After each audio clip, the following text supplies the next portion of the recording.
Hi everyone, this is the Focus Spender, and today I want to talk to you about the 3 ways I tweak Dave Ramsey's Total Money Makeover system to suit my needs. Now, a lot of people often get discouraged by Dave Ramsey's system because it is quite aggressive. It can seem extremely daunting and it can take years to complete. So people are like, you know what, I really don't want to put my whole life on hold just to do this system. I'm just going to continue doing what I've been doing. Now, when I read the book, I was pretty young and I was extremely eager for a challenge and I was just up for it. So while reading the book, however, I thought, you know what, some of these things are just not going to work for me. I'm going to tweak this system so that it can suit my needs. Now, before I go into what I did to tweak the system, let me just tell you a little bit about the Dave Ramsey Total Money Makeover system. It's a system designed to allow you to reach financial freedom using 7 baby steps.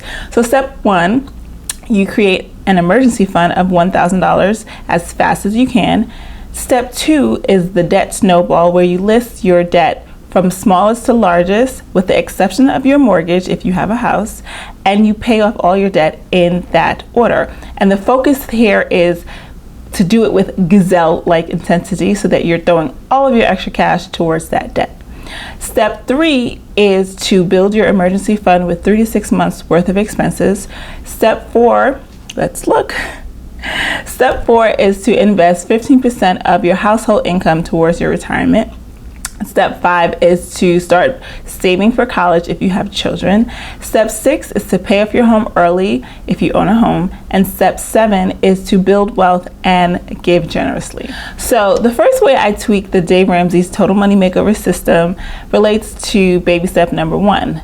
I live in a big city, and $1,000 as my complete emergency fund just was not going to cut it.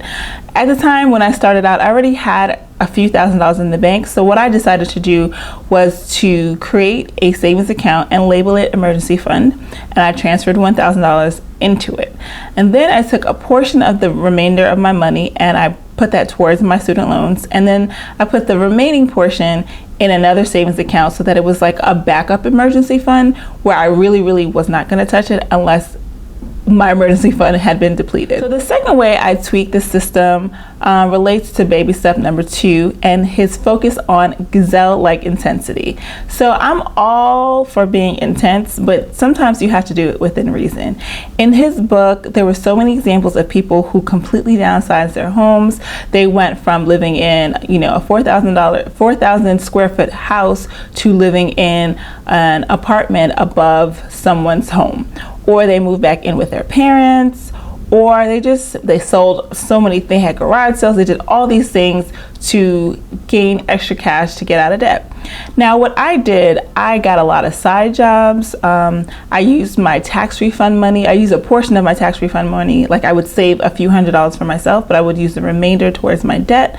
But I didn't cut out everything. So in his book, he definitely suggests you cut out all luxuries, all non-necessities. And there was a few things that I just decided, you know what, I'm going to keep. Like I really wanted to have cable. I had just graduated from grad school and I had already gone through 2 years of not having cable. And I thought, you know what, I want cable. I'm gonna do this.